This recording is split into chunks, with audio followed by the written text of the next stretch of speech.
안녕하세요. 애동제자 해화신녀입니다.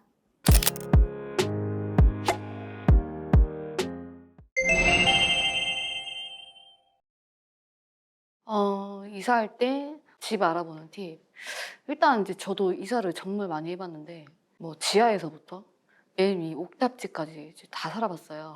저같이 이제 이사를 많이 해보신 분이라면 이제 어느 정도 나름 노하우를 가지고 계실 것 같은데, 우선은 풍수적인 부분이나 본인 사주에 맞게 동서남북을 알아보고 가시는 것도 이제 좋을 것 같아요. 하지만 이제 모든 분들이 이사를 하시면서 뭐 점집이나 풍수지리를 알아보고 가시진 않잖아요. 근데 일단 뭐 각종 매체를 통해 뭐 이런 집은 안 좋고 저런 집은 안 좋고 뭐 이런 집은 좋고 이런 집은 나쁘고 뭐 이런 얘기가 많은데, 사실 그게 다 모든 사람한테 해당이 되는 건 아니에요. 사주에 따라서 또 달라질 수도 있기 때문에 풍수적인 부분이나 본인 사주에 맞는 이제 동서남북 중 나에게 맞는 방향이 어딘지 알아보고 가시는 것도 방법이고요. 또 요즘엔 여러 매체를 통해서 알 수 있는 것들이 많아요.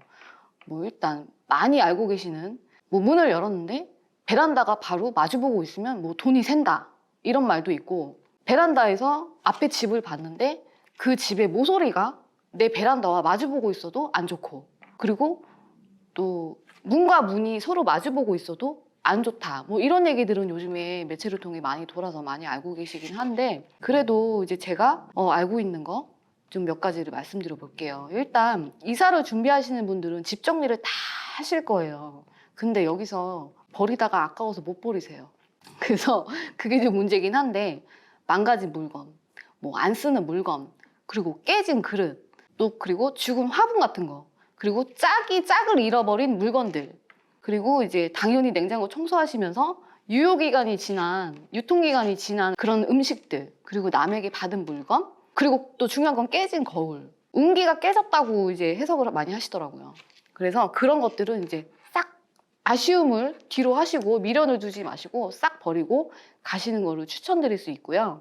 이사라는 건 이제 운이 바뀔 수 있는 시기잖아요. 내 운대를 어떻게 바꾸고 어떻게 하느냐에 따라서는 그건 나에게 달려 있는데, 많이 바뀔 수 있는 시기이기 때문에 많이 비우고 또 그만큼 다시 채운다고 생각을 하시면 될 것 같고요. 그리고 이사 나가는 집, 그러니까 내가 살던 집이 좋은 기운이 있던, 좋은 일이 많이 생겼던 집이라면 그 집을 마지막에 나갈 때 문을 다 열어놓고 그 운기를 가지고 이사 갈 집을 간다고 생각하시면 될 것 같아요. 그 반대로 안 좋은 일이 많았고 많이 힘들었다 하면은 이사를 나갈 때 문을 다 닫고 나가시는 것도 방법이에요. 그 나쁜 기운을 가지고 갈 필요는 없잖아요. 좋은 집은 사실 일반 사람들이 막 공부하고 알아보지 않는 이상은 잘 몰라요. 배산임수, 뒤에는 산이 있고 앞에는 물이 흐르는, 뭐 바람은 막아주고 물은 쉽게 얻을 수 있기 때문에 그런 곳이 최고의 명당이라고 하는데, 저희가 뭐 산속에서 살지 않고 시골에서 살지 않는 이상 그런 곳은 찾기가 많이 힘들잖아요. 근데 저도 이제 지금 사는 집에 이사를 하고 안 사실인데 앞에 도로가 보여요. 저희 집에 도로가 이렇게 가로질러서 보이는데 그게 물길이라고 하더라고요. 근데 집에 보면은 또 고속도로 앞에 집들이 있는 집들이 많잖아요. 근데 그 고속도로는 해당이 안 돼요.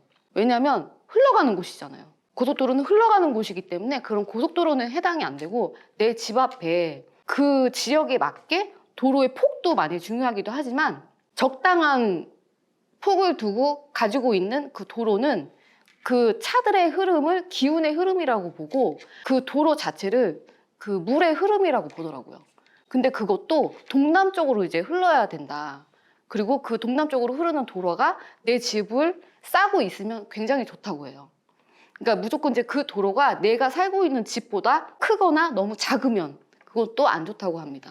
이제 저도 이사를 한 후에 알았어요. 그렇지만 이제 제일 중요한 건 내가 살고 내가 먹고 자고 생활을 해야 되는 집이기 때문에 내 느낌이 제일 중요하다고 생각을 하고요. 내 직감도 많이 중요하고 같이 사는 사람들의 느낌도 굉장히 중요하거든요. 그래서 이사를 하실 때 혼자 가지 마시고 내 남편과 내 아이들과 같이 가서 보시는 것도 추천해드리고요. 그 직감이라는 게 꼭 신가물이나 어떠한 기운을 잘 느끼는 분들이 아니더라도 알 수 있어요. 내가 살아야 되는 집이니까. 일단 문에 들어섰을 때 정말 포근한 느낌, 나를 안아주는 느낌이, 그런 느낌이 따뜻한 온기가 느껴지는 집, 그리고 환기가 얼마나 잘 되느냐, 환기가 정말 잘 되는 집, 그리고 해가 얼마나 잘 되느냐, 근데 또 이 해가 드는 것도 집의 크기보다 해가 너무 많이 들어도 안 좋다고 하더라고요. 그리고 꼭 남향이 아니더라도 모든 사람이 남향이 맞는 건 아니에요. 그거 역시 사주에 따라서 달라질 수가 있거든요. 그래서 꼭 남향을 선호하지 않으셔도 될 것 같고, 딱 그 집에 들어섰을 때 기분이 좋은 집, 그리고 바닥을 좀 보셔야 되는데 바닥이 울퉁불퉁하거나 공사가 잘 이루어지지 못하는 거죠. 뭐 뾰족하게 뭐가 밟힌다거나 그런 게 있으면 마음이 안정이 안 된다고 해요. 그래서 그런 바닥도 좀 보셔야 될 것 같고, 그리고 중요한 건 습한 기운이 있는지 없는지. 왜냐면 음의 기운이잖아요. 귀신들은 습한 곳을 정말 좋아하고 활동량도 많아진다고 해요. 그래서 습하지 않은지도 보셔야 될 것 같고, 그리고 그 다음에 내가 잘 곳, 내가 잘 방, 내 남편과 잘 방, 내가 이쪽 방을 내 안방으로 정했지만 앞에 있는 방이 더 포근한 느낌이 든다 할 때는 그 방을 안방으로 사용하셔도 무방해요. 꼭 큰 방, 화장실 딸린 방, 그거 아니어도 괜찮거든요. 내 느낌이 제일 중요하기 때문에 쉽게 뭐 결정하기가 힘들다 하면 번갈아 가면서 2, 3씩 주무셔 보시고 더 편한 방을 찾으시면 될 것 같고, 내 느낌을 많이 믿으시는 분들이라면 더 괜찮은 방을 선택을 하셔서 안방으로 사용하셔도 나쁘지 않을 것 같습니다. 그리고 이제 욕실을 보셔야 되는데, 욕실 같은 경우에는 물론 얼마나 습한지 그것도 보셔야 될 것 같고, 얼마나 깨끗한지, 그리고 변기가 깨져 있지 않은지 그런 거를 많이 보셔야 될 것 같고요. 그런데 이제 아무리 욕실이라고 해도 창문이 없다고 다 습하진 않아요.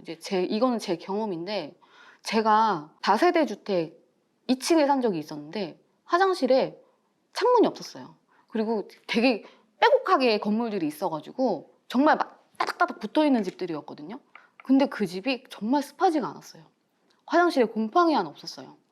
물론 이제 사셨던 분이 관리를 하실 수 있지만 제가 봤을 때는 건물을 지을 때 좀 꼼꼼히 잘 짓지 않았나 이런 생각도 들기도 하더라고요. 근데 그 집이 거기에서 제가 정말 이상한 일들을 많이 겪기는 했어요. 이상하게 아이러니하게도 좀 잘 지어진 것 같은 집인데도 불구하고 그 집에서 제가 많은 이상 현상을 느꼈거든요. 근데 뭐 전혀 힘들지 않았습니다. 제 기운으로 이길 수 있기 때문에 힘들지 않았어요. 저는 그런 집도 살아봤고요. 그리고 방과 화장실 사이에 중문이 있는지, 중문이 없다면 바로 문을 열고 닫을 때 그 화장실 문이 좀 소리가 나지 않는지, 삐걱거리지 않는지, 문이 잘 닫히는지 확인을 해보시는 것도 나쁘지 않을 것 같아요. 이사 계획이 있으신 분이라면 이제 좋은 거는 또 따라해봐도 나쁘지 않은 거니까 또 신중히 생각해야 될 행동 중에 하나이기 때문에 본인 느낌을 믿으시고 이사를 하신다면 좀 더 편안한 생활을 위해서 좀 해보시는 것도 나쁘지 않을 것 같습니다. 감사합니다.